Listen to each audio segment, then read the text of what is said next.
Yeah. All right here. YouTubers, it's let's see, it's about 2 minutes after the hour stations. This is for playback on January 31st.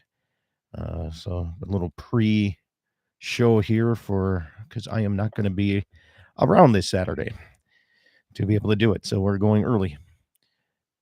So there you have it. We'll wait until exactly 6 after and make sure to start just like we usually do. So there you go. You can skip ahead 3 minutes.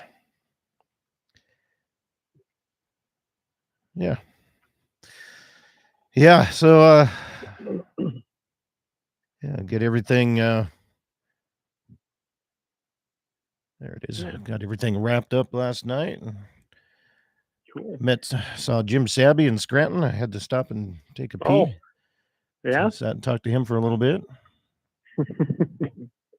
Yeah, Jim's a good guy. Yeah. Like Jim. He's the guy I called when we were trying to help Greg Tomac with that whole situation. Yeah. He just, he hasn't talked to me in 2 years. Tomac? Mm-hmm. Because I went on my hog hunting trip and didn't help him, even though I had been down there like 3 weeks in a row previously. But yeah, it's like, wow. He barely talks to Jason or anybody. Jason, he kind of has to. It's his brother-in-law. Yeah. Wayne says pre-show show. Yeah, well, I'm not going to be here Saturday, so we're going to do a pre-recorded one. You're live on YouTube right now? Yeah. So stations 2 minutes to show time, 2 minutes on mark. Yeah, just easier to get this done earlier, so I don't have to try to figure it out when I'm down at the stock show. Yeah. Yeah, I mean, I got to take my stuff with me. The issue I have is it's so much easier here with the phone system and everything I have in my home studio than doing it on the remote side. Yeah, no, I don't blame you there. And you don't know what kind of internet you'll have down there. It's hard exactly. Yeah. If you rely on hotel internet or your phone, well, your phones are in 5G, and 5G is terrible. And yeah. So. And it kind of depends on how much your phone can process. Yeah. Which isn't much generally. Yeah. Yeah. I haven't learned about all that crap. Oh. Yeah, it's too much fun. I know they make it easier. I've been updating some equipment. 60-second station, 60 seconds. Been updating some of my equipment to be able to go mobile, but like YouTube, you can't go mobile unless you got 1,000 subscribers. And really? Oh yeah. So that makes it would have made it a lot easier if I could just use my phone or write or anything. But yeah, you got to have substantial subscribers to do that. Yeah, we're quite a bit over that here, so I haven't had that issue in a long time, I guess. But let's face it. I mean, yeah, we grew a lot. We got, I don't know, it was right close to 1,000 subscribers when that one video went almost 1 million. And then after that, it's grown since then. But yeah, it helps when you go to viral. Like, it does. Go viral. All right, stand by here. We are going to be 15 seconds away here.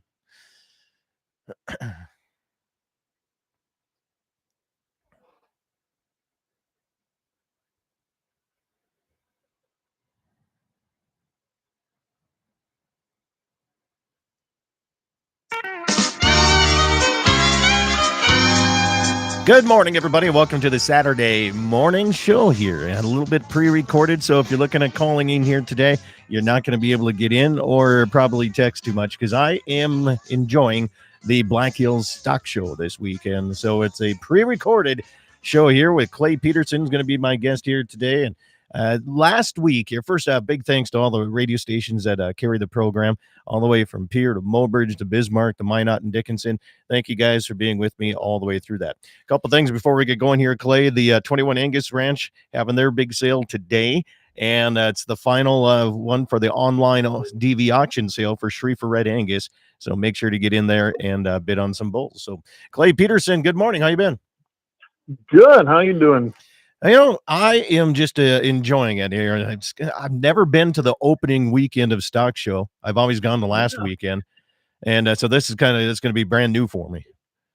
Yeah, no, I'm missing you by a week. We used to go that first weekend, and when they kind of changed up everything and they went all the rodeos on one weekend, that's when we started going that second weekend. Plus, back in the day, we ran a great big coyote hunt, so then we had to go that the next weekend. But yeah, yeah, we're looking forward to it too. I go down there for 4 days and have a good time. It is a good time. Everybody says, "Well, what do you do down there?" Yeah, like anything you want, really. I mean, Yeah, I enjoy going around to different livestock equipment and looking at all the brand new stuff for the latest greatest type of stuff. I like that stuff.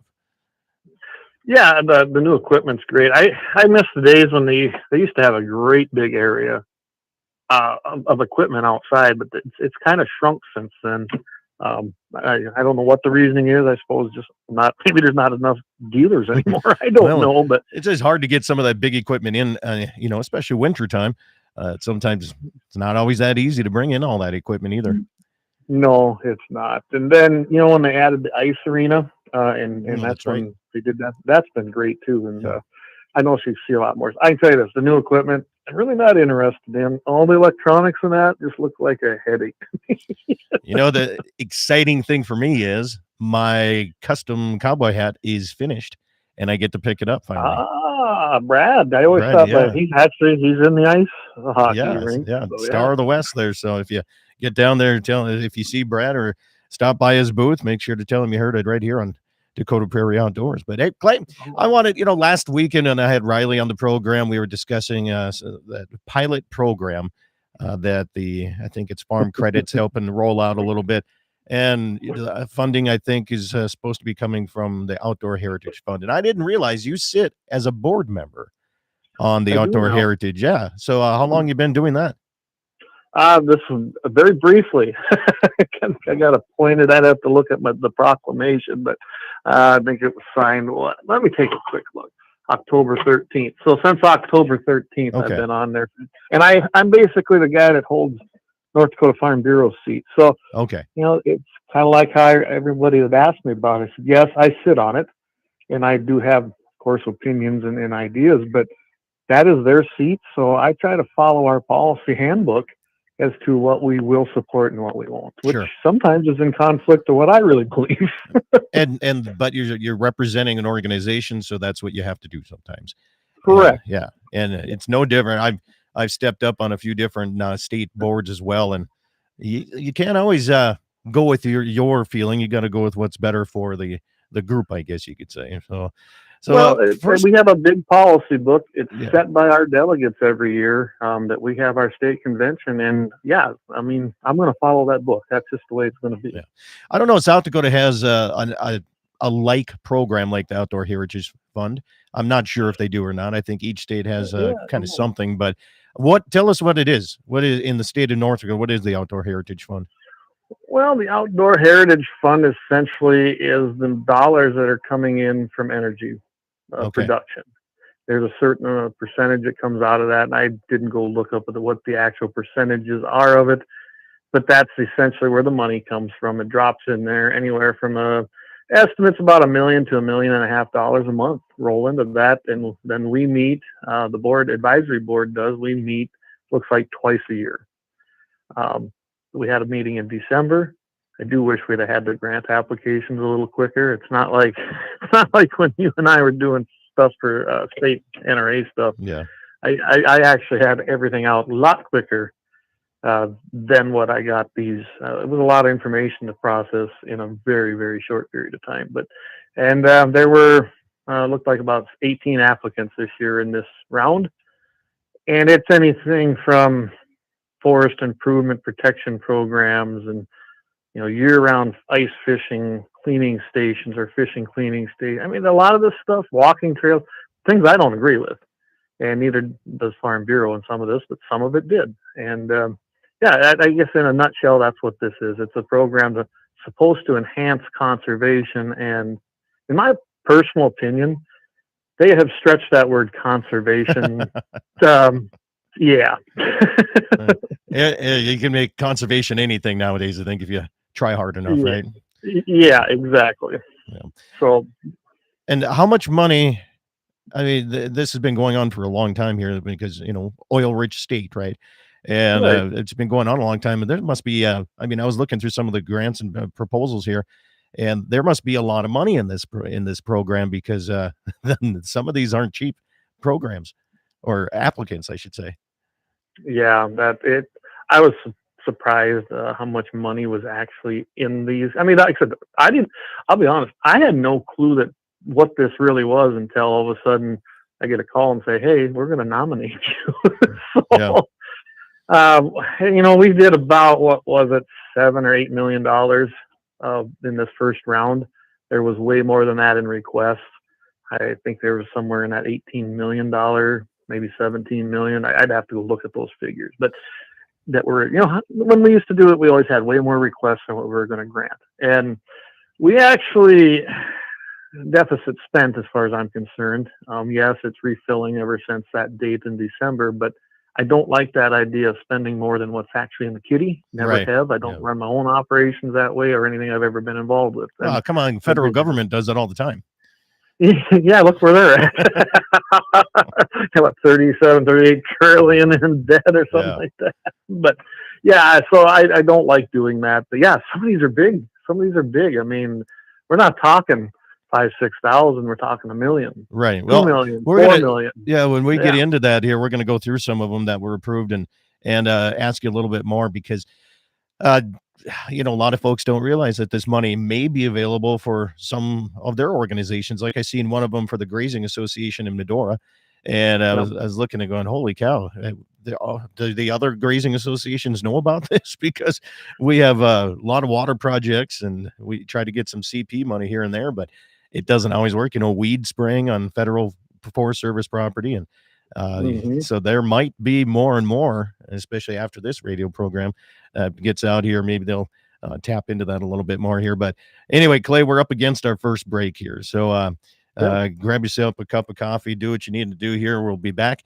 And Dakota Prairie Outdoors, again, this is a kind of a pre-recorded one here for this Saturday because I'm enjoying the stock show in the Black Hills of South Dakota here. So if you see me around the Rapid City area, whether it's at the monument or down over at the fairgrounds, I'm probably going to spend a lot more time down that way at the fairgrounds. I see that there's a cowboy mounted shooting that weekend as well that Wayne's talking about.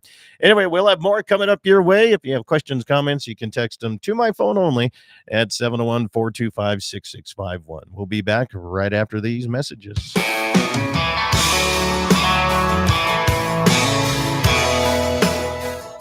Smith's Saddle Butte Ranch President's Day Sale is Monday, February 16th, 1 p.m. at the Bowman Livestock Marketing, Bowman, North Dakota. Selling 60 registered yearling Angus bulls with sires like Hoover Know-How, Objective 292, 44 Strategic Advantage, and Bennett Exponential. Travis and Rebecca want to work with producers to give you the opportunity for a value-added program. You can also bid online at Cattle USA. For a catalog and more information, go to smithssaddlebuteranch.com. The Smith Saddle Butte Ranch President's Day Bull Sale, Monday, February 16th, 1 p.m. at the Bowman Livestock Market. Quality bulls without the BS. Bowman Livestock Marketing, serving the tri-state area for all of your livestock marketing needs. Eastern Montana, North Dakota, and South Dakota. You can be sure of great care for your cattle and top price at sale time. Call Austin Snook at 307-290-2161. That's 307-290-2161 for more information or just to talk cattle markets. You can also find them on Facebook and go to their website, BowmanLivestockMarketing.com. Bowman Livestock Marketing is the place to be for the 31st annual Spruce Hill Ranch Production Sale, Thursday, February 5th, 1 p.m. Mountain Time. Selling 66 two-year-old Angus and Sim Angus bulls, 50 registered Angus bred heifers, 40 registered Angus open heifers, and 80 commercial open heifers. Online bidding is available at DV Auction. Catalog and more information available at their website, sprucehillranch.net. Bulls that will cover females and genetics to build your herd and bring top dollar when selling. It's the 31st annual Spruce Hill Ranch Production Sale, Thursday, February 5th, Bowman Livestock Marketing, 1 p.m. Mountain Time.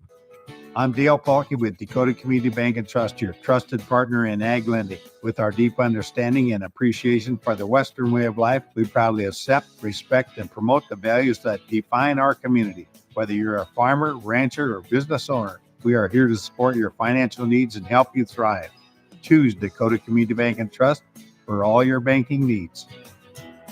At Dakota Community Bank and Trust, that's what we Equal housing lender. Cattle producers, the Wassum Red Angus Annual Production Sale is Thursday, February 19th, 2 p.m. Mountain Time at the Wicks Barn south of Richardson, North Dakota. Selling 70 bulls with sire power from WSM Playmaker, Pie Hollywood, Burwald Confidence, and Pie Duramax, along with several others. Also selling 130 open commercial heifers. For more information and videos, go to wassumredangus.com and bid with confidence sale day at DV Auction. For powerful, profitable, and practical cattle, I'll see you in the seats at the Wassum Red Angus Sale Thursday, February 19th, 2 p.m. at the Wicks Barn south of Richardson.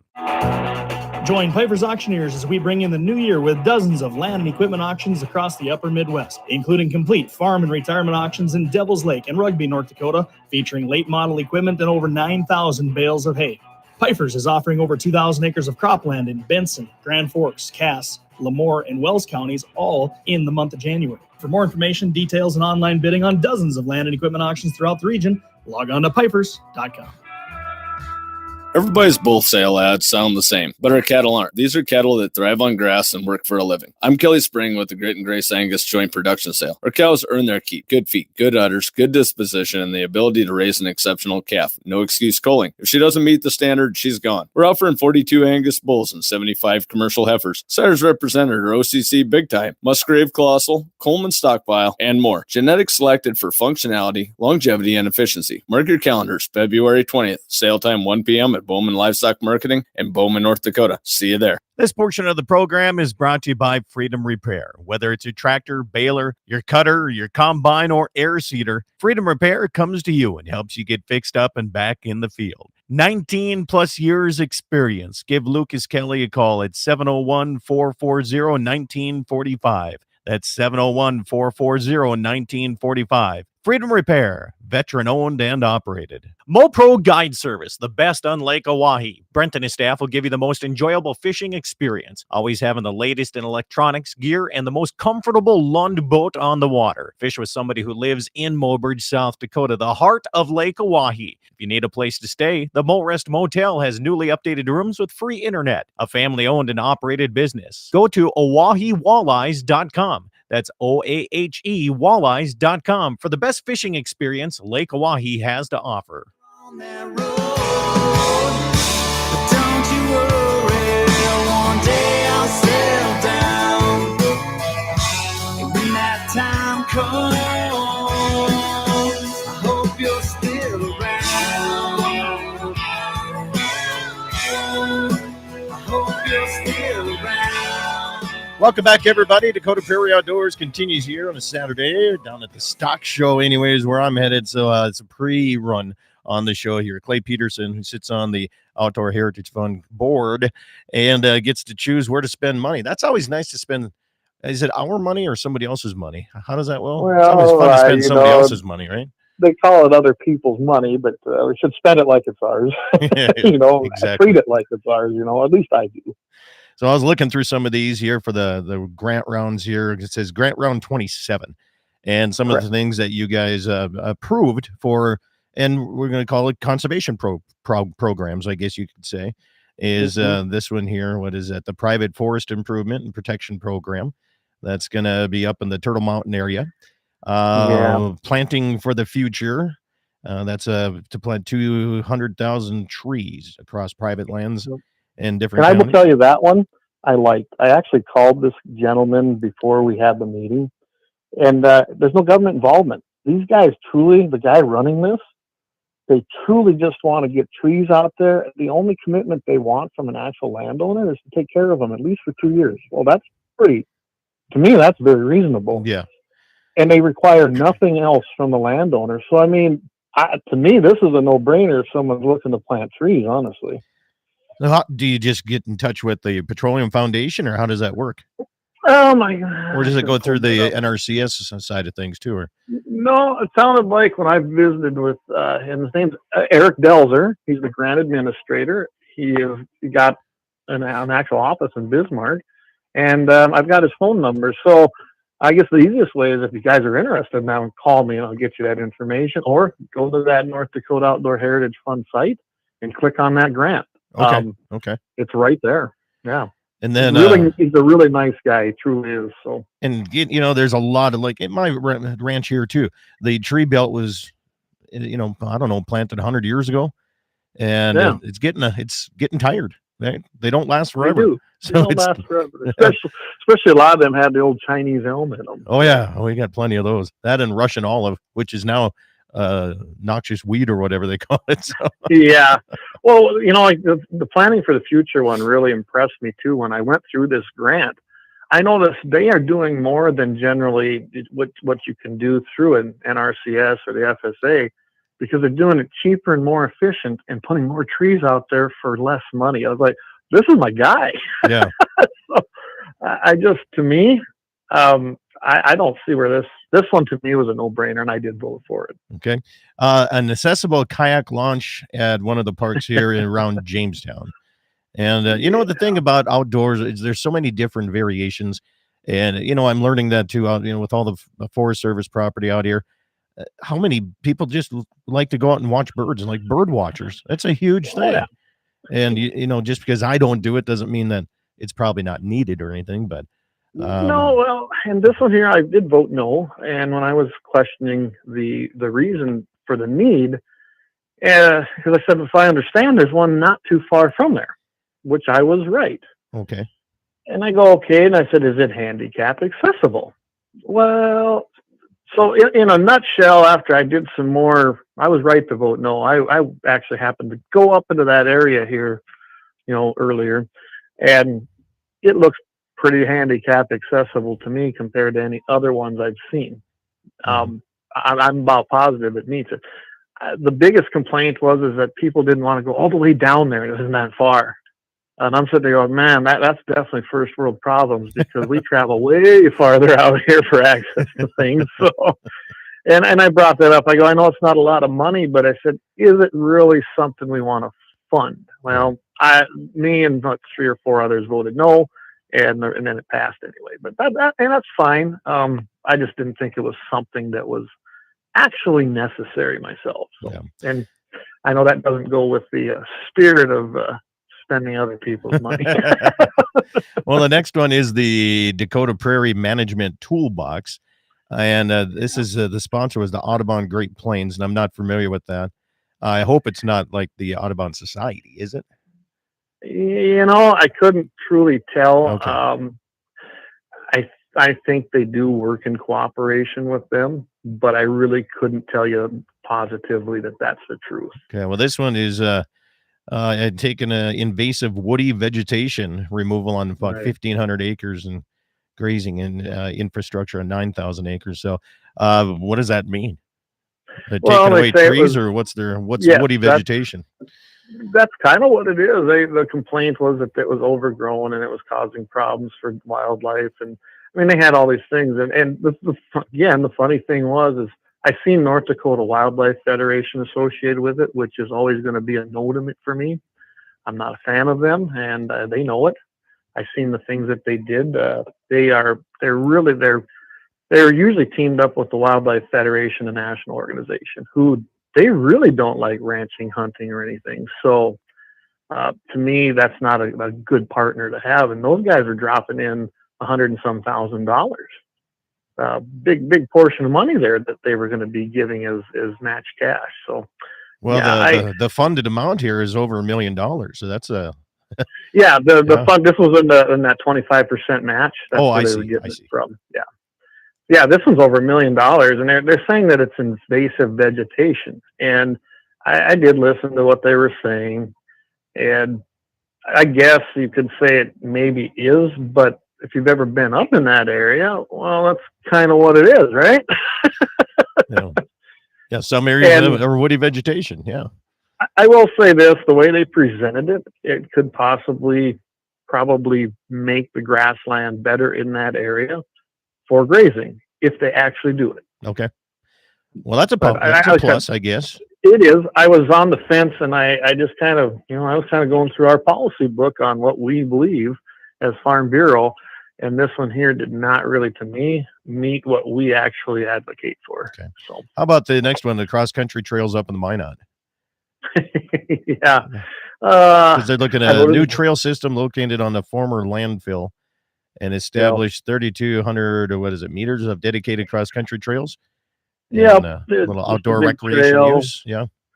And I guess, walking trails might be nice, cross country, whatever you want to call them. Do they really meet conservation? In my mind, no. Is it something that this money to me should go to? No. Again, my personal feelings don't matter. But again, I actually referenced our book. And I had our little policy book sitting here because we have headings for all that. And I was like, I don't think that this really falls into what we would actually, as an organization, go for. It don't necessarily go against it, but to me, it didn't seem like it was something we would advocate for. So I got to know. And I'm sitting there going, it's kind of on the outskirts of town there. It definitely isn't going to be much for hunting or recreation that way. And how many little birds and things are going to come in there? I don't know, but you got the whole Souris River that runs through the entire area there where there's a lot of habitat. So I thought that it was an unnecessary grant. Like Yeah. you and I have talked before, just because the money's there doesn't mean it should be funded. Well, the next one here, before we go to break here, let's talk about the Big Stick conversion well pipeline here.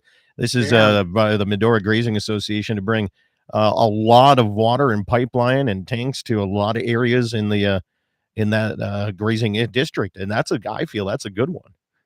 Well, yeah, and in the summary they said it right there. I didn't even have to pull it out of there. 637 animal unit months. Yeah. I mean, wow. And around 15,000 acres where it's going to give access to water.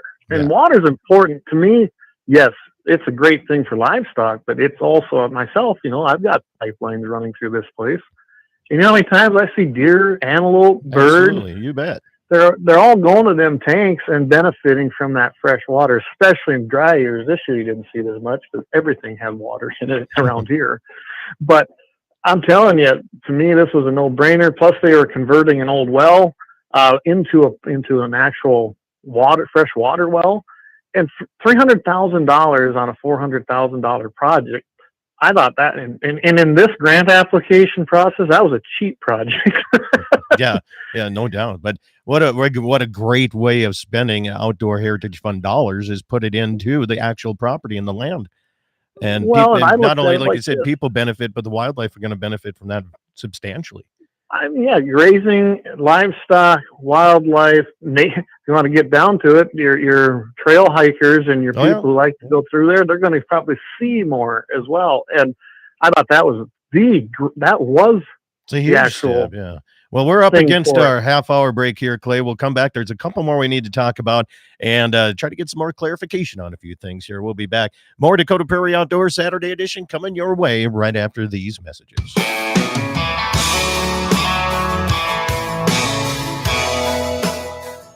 Smith's Saddle Butte Ranch President's Day Sale is Monday, February 16th, 1 p.m. at the Bowman Livestock Marketing, Bowman, North Dakota. Selling 60 registered yearling Angus bulls with sires like Hoover Know-How, Objective 292, 44 Strategic Advantage, and Bennett Exponential. Travis and Rebecca want to work with producers to give you the opportunity for a value-added program. You can also bid online at Cattle USA. For a catalog and more information, go to smithssaddlebuteranch.com. The Smith Saddle Butte Ranch President's Day Bull Sale, Monday, February 16th, 1 p.m. at the Bowman Livestock Market. Quality bulls without the BS. Bowman Livestock Marketing, serving the tri-state area for all of your livestock marketing needs. Eastern Montana, North Dakota, and South Dakota. You can be sure of great care for your cattle and top price at sale time. Call Austin Snook at 307-290-2161. That's 307-290-2161 for more information or just to talk cattle markets. You can also find them on Facebook and go to their website, BowmanLivestockMarketing.com. Bowman Livestock Marketing is the place to be for the 31st annual Spruce Hill Ranch Production Sale, Thursday, February 5th, 1 p.m. Mountain Time. Selling 66 two-year-old Angus and Sim-Angus bulls, 50 registered Angus bred heifers, 40 registered Angus open heifers, and 80 commercial open heifers. Online bidding is available at DV Auction. Catalog and more information available at their website, sprucehillranch.net. Bulls that will cover females and genetics to build your herd and bring top dollar when selling. It's the 31st annual Spruce Hill Ranch Production Sale, Thursday, February 5th, Bowman Livestock Marketing, 1 p.m. Mountain Time. I'm Dale Falke with Dakota Community Bank and Trust, your trusted partner in ag lending. With our deep understanding and appreciation for the Western way of life, we proudly accept, respect, and promote the values that define our community. Whether you're a farmer, rancher, or business owner, We are here to support your financial needs and help you thrive. Choose Dakota Community Bank and Trust for all your banking needs. At Dakota Community Bank and Trust, that's what we do. Equal housing lender. Cattle producers, the Wassum Red Angus annual production sale is Thursday, February 19th, 2 p.m. Mountain Time at the Wicks Barn south of Richardson, North Dakota. Selling 70 bulls with sire power from WSM Playmaker, Pie Hollywood, Burwold Confidence, and Pie Duramax, along with several others. Also selling 130 open commercial heifers. For more information and videos, go to wassumredangus.com and bid with confidence sale day at DV Auction. For powerful, profitable, and practical cattle, I'll see you in the seats at the Wassum Red Angus sale Thursday, February 19th, 2 p.m. at the Wicks Barn south of Richardson. Join Piper's Auctioneers as we bring in the new year with dozens of land and equipment auctions across the upper Midwest, including complete farm and retirement auctions in Devils Lake and Rugby, North Dakota, featuring late model equipment and over 9,000 bales of hay. Piper's is offering over 2,000 acres of cropland in Benson, Grand Forks, Cass, Lemoore, and Wells counties, all in the month of January. For more information, details, and online bidding on dozens of land and equipment auctions throughout the region, log on to pipers.com.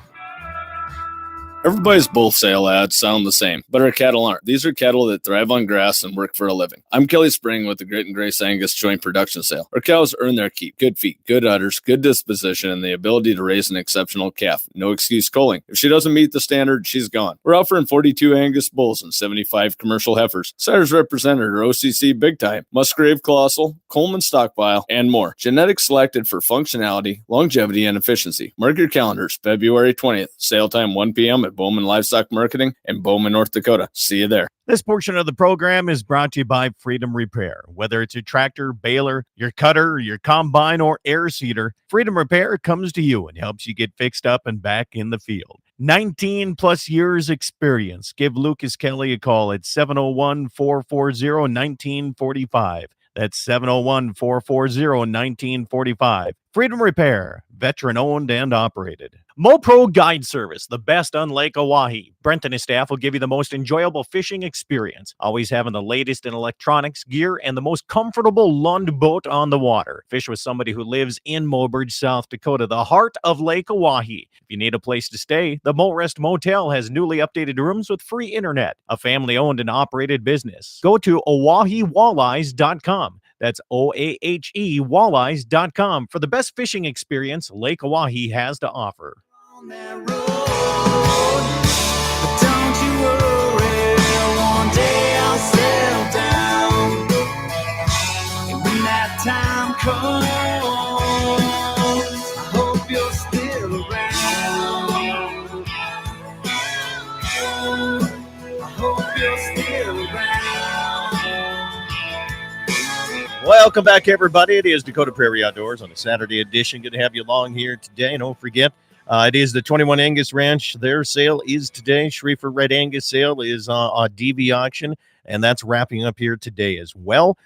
Don't forget, we also have, besides the Wassum Red Angus sale, the Smith Saddle Butte and Grit and Grace, the Sorensen Ranch Composite Simmentals on March 4th out in Sydney. DK Red Angus is March 7 in Sydney. And we got Spruce Hill Ranch here, February 5 in Bowman. So plenty of bull sales to go around here. And Clay Peterson, I met with you after a successful one. Jeremy had here, what was that, on Tuesday. So, yeah. And it seems like people are having a very positive outlook in the cattle business if you go by what the average of bulls are selling for here. So, And that's good news. it is good news. It's about time, right? Yeah, I've got a chuckler here at one shop. Good morning, America. I like that. Well, And of course, the mayor's on there, so that's good to see all you guys. yeah. Thanks for tuning in on the YouTube side here, even if it is a pre-show for the Saturday here. So let's get back into some of these grants here. The one that comes up here that we discussed, and Riley and I discussed it. I know nothing about it. I seen some posters up and around the area where I live. It is the Soil Health and Habitat Program, and they're looking for 10,000 acres. It's kind of a pilot program that, let's see here, to help establish perennial grass cover, which is open to all types of cropland, offers annual payments on 5-year agreements to help farmers explore the benefits of perennial cover. And this also, I heard, they said that if you sign up for this, they can get a reduction on your premium on your crop insurance And how does this all work? I mean, do you know more about this program? Yeah, kind of. I mean, the crop insurance thing is, of course, it's part of this. I'm sure that's going to have to be either legislatively approved. I'm not quite sure. I don't know if the governor can do that by proclamation or not. That's kind of new to me, so I really couldn't tell you. But that is part of this equation, which could give you a little extra money, I guess.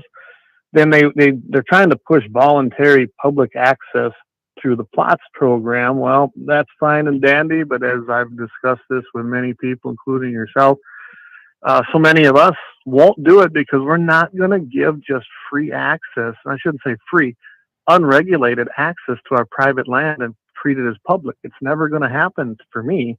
I got to know who's out there, and I got to have some kind of management. And that's the biggest problem with plots. You don't have that. You can't just say, sorry, we got too many people out here. I mean, Right. whether you got 160 acres enrolled and there's one person or 160 people on there, it don't matter. You can't stop it. So Right. that's not going to be a thing. And that's- And I can tell you, it's going to be an issue even in this program. And that's my question, on the plot stuff, when you're looking at managing the game and hunting and all, and then you see people like I have it, our neighbor has all of his stuff in it here, and you see the easy access stuff that's right on our driveway. I mean, it's just loaded with people, and I can't see how that is good management style, and then you get some that nobody gets into, right? I mean, Right. it's so far off the beaten path, and plots program, you can't drive. So you got to hike it, No. right? You got to be on foot. And there's so much of it that doesn't get utilized or hunted because it's too far back. And Correct. my It's only just my only thing, I ask this every time that somebody brings up the plots program. I have no problem with it, except I wish they would put in designated parking areas. Funny you mentioned that because I've been asked that before. I actually had people stop here wondering if I would be willing, because we got the Forest Service land right here too, be willing to put in a parking area. I go, well, I'm all for it, but not on our land. Right. That's what they wanted. I go, you guys have all this federal land here. Why not put it there? Well, we can't really do it there. I go, why not?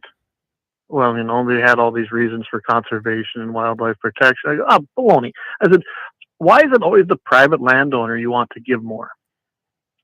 And essentially I know why.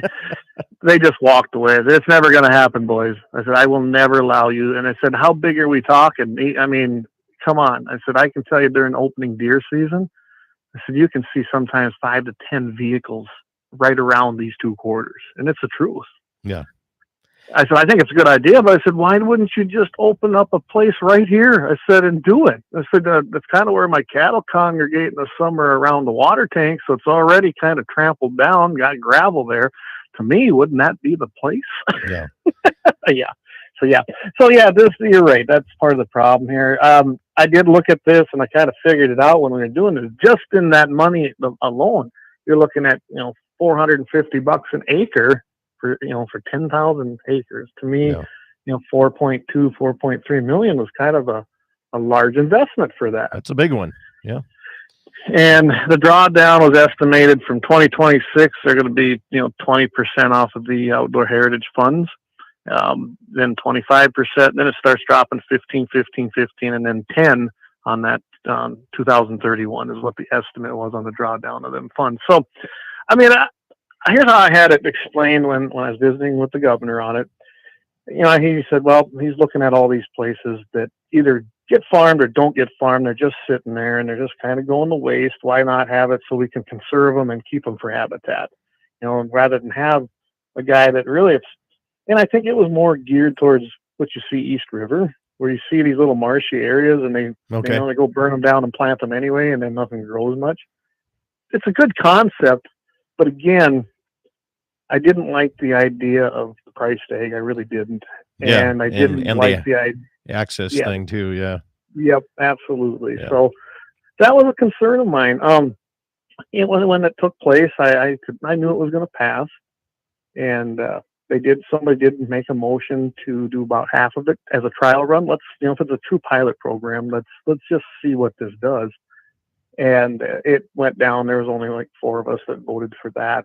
And then they brought the full amount, and Okay. it passed. And I was a no vote along with basically 4 other people. But it doesn't matter. It passed, so we will see what happens. Yeah, we'll see. Absolutely. And the next one here that's to incentivize enrollment of new private land open to sportsmen, which is the plots of a program here, and taking shorter terms and trying to make them into longer tenure plot agreements. And that one passed with over $500,000. Yeah, I voted no, of course, on this one. It really doesn't follow. Just like the one that we just talked about, it didn't follow what Farm Bureau's policy Sure. book said. And in all honesty, both of these I had actually visited about. It sounds like there's something that come up quite often, things like this. And some of the guys who have been involved in it, like, yeah, that's not going to. Those are not going to follow what we believe as Farm Bureau. So, and I didn't either. So this is a Ducks Unlimited, and I want to know why they're coming to us to begin with. I know what they have for money. It's all public record. I mean, if they got remember, what was it, about $5 million they spent on Measure 5 or something here to try and take private property rights away. But we won't revisit that here today. That's another show. That's another show. But they've got a lot of money. They own all the litigated acres generally that they use in any kind of conservation litigation acres on projects already in this state. And now they're trying to insert themselves into the plots. And like I brought up in that entire meeting, you guys talk about all these private landowner access opportunities, but nobody really participates. And how do you plan on incentivizing people when you guys are giving a lot of money, but nobody takes it? So let me ask you, why do you think? I have my own theory on why I wouldn't jump into some of these programs. Why do you think that you don't see a lot of people signing up for this?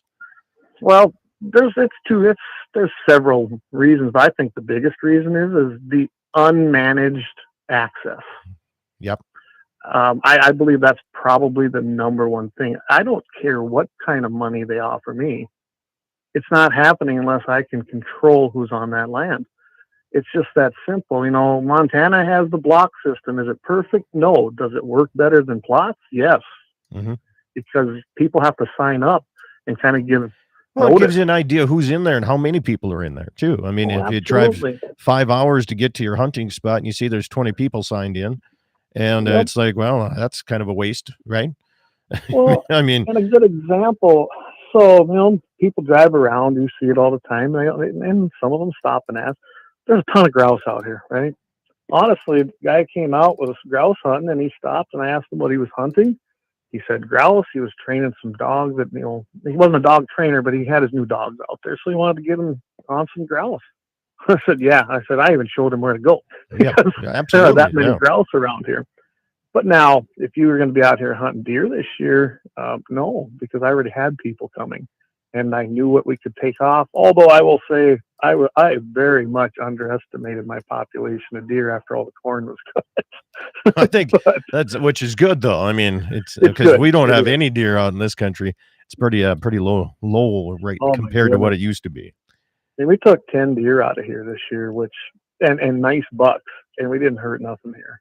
Yeah. So I was very happy with that, So my theory on why a lot of people don't sign up to some of these programs is I feel some do their due diligence and see where the money's coming from.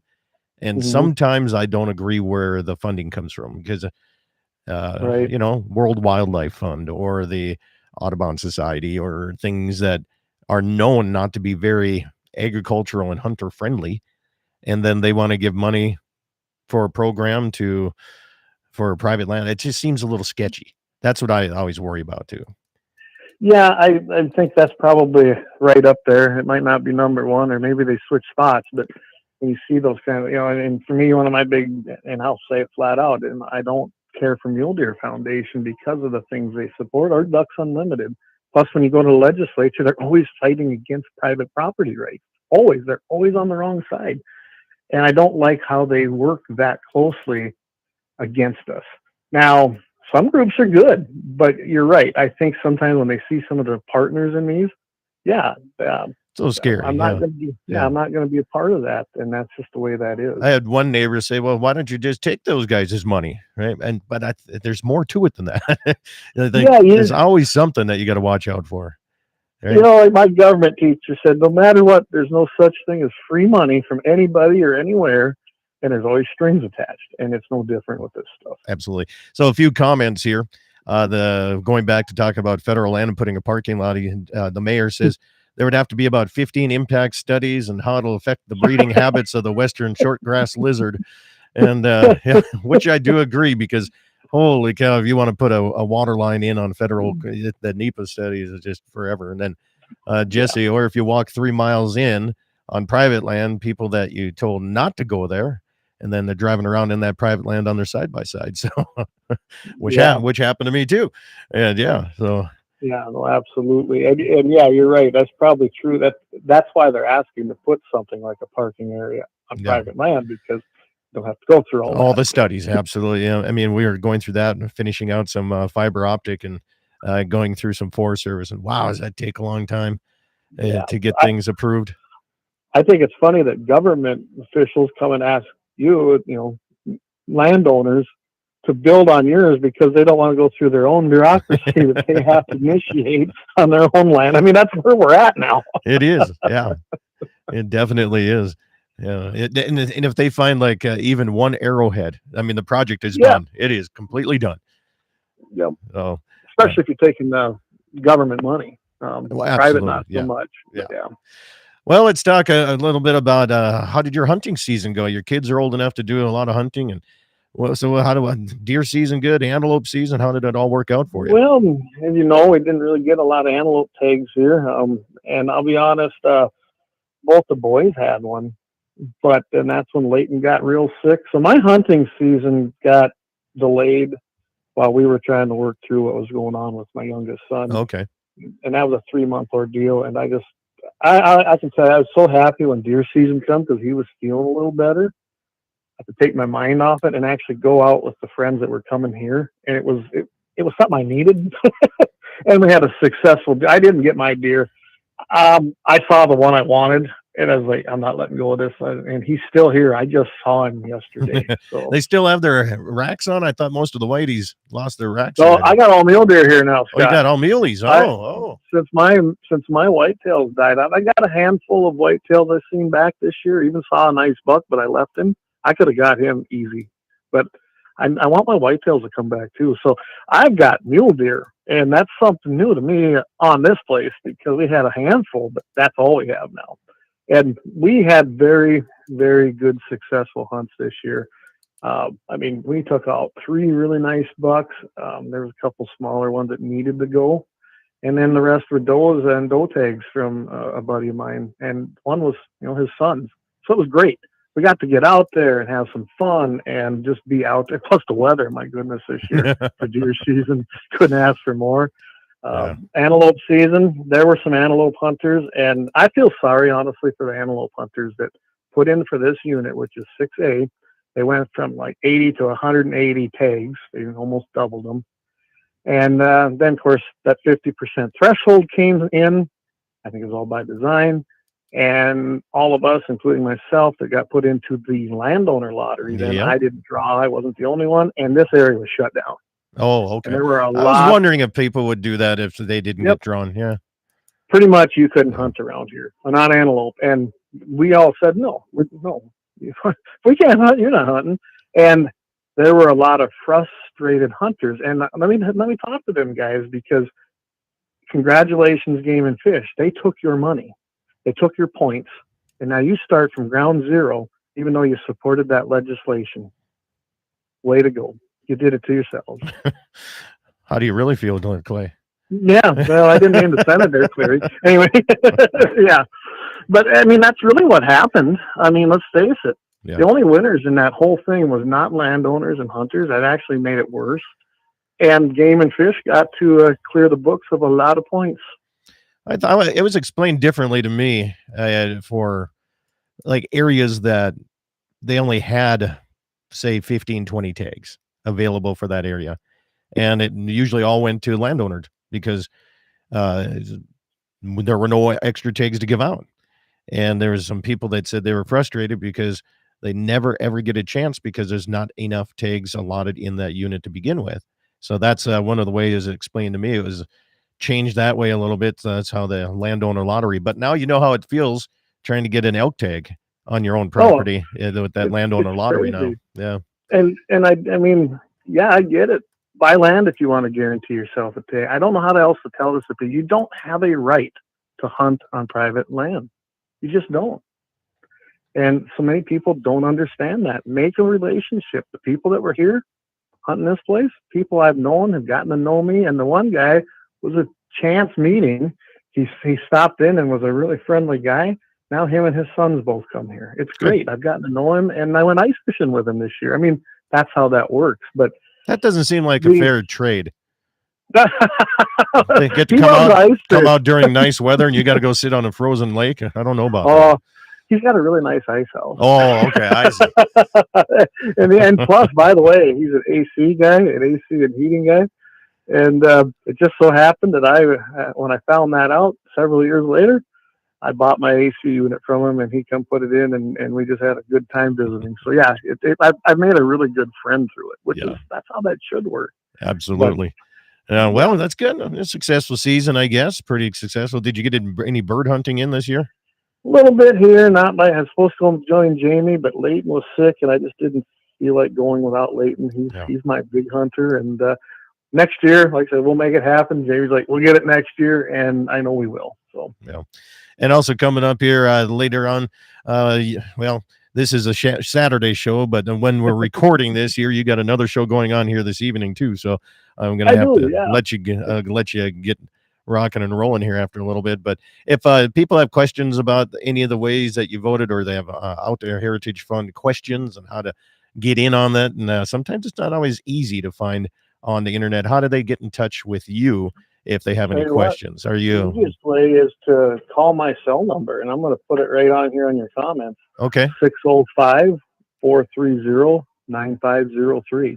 And now you can replay it, and give me a holler. I'd be happy to answer any questions. I'm learning the application process here, but I can definitely get you the information. Is it a hard application process? Is it tough to do? I don't know. It does look lengthy, but everything that's paperwork to me looks lengthy. So. Any form of paperwork. Well, Clay, thanks again for coming on the program here. Stay with me. We'll do a little bit of after-hour show here.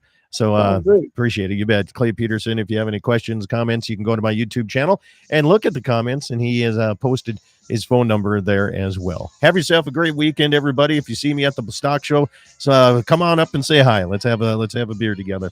Have yourself a great weekend, everybody. And I'll get to that one here in a little bit. Eat some meat, drink some milk, wear fur and wool, and have yourself a great day supporting your local private landowners. Farmers and ranchers all the way.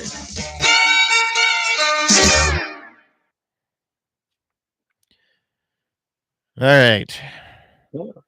Let's see. 605 number. If you see Lumpy this weekend, tell him hi. One shot. World's okayest bartender. Okay. Perfect. Let's see. Yeah. No, I appreciate coming on, getting this done for me. That was that sure helps out. And like I said, anybody's got questions that's still tuned in, definitely give me a holler. I will learn this application process. It's new to me, Scott. So I'll get it learned. I'll take a look at it too. I'll get it lured. Get it leered? Get it leered. Get it leered. Got to catch the first half on the replay. Good show as far as the second half. Thanks, man. Thanks, Josh. Appreciate that. All right, Clay, I'm going to go and guess what I get to do tonight? No, what are you doing tonight? I get to go put 2 goats away. Really? Okay. There's a story behind that. Happy wife, happy life. Ah, there you go. She wanted goats, and she got herself 2 like dwarf goats. Did you get fainting goats? No, there's just dwarf little buggers, and they like me as much as I like them. So in order for me to get these things wrangled up and thrown in to their pen here for the nighttime, because we got mountain lions, we got bear now and everything. They're all worried about, she's all worried about losing these things. And I'm like, so there I am out with my cow dog, and cow dog likes them about as much as I do too. So I know about goats. We had We had quite a few here for a while because that was the boys' thing. They liked their thinking go. Although they were fun, you could run up to them and scare them, and they'd fall over. That would be funny. Oh. All right, man. You have yourself a good one. We'll see you. If we don't see you, you won't be in the same weekend down there. So. No, but we'll catch up sometime. Okay, catch you later. Yep, bye. All right, tubers. Appreciate everybody that came in here. As this is just kind of a rundown here for Saturday. So hopefully the radio stations get it, and catch you later. See ya.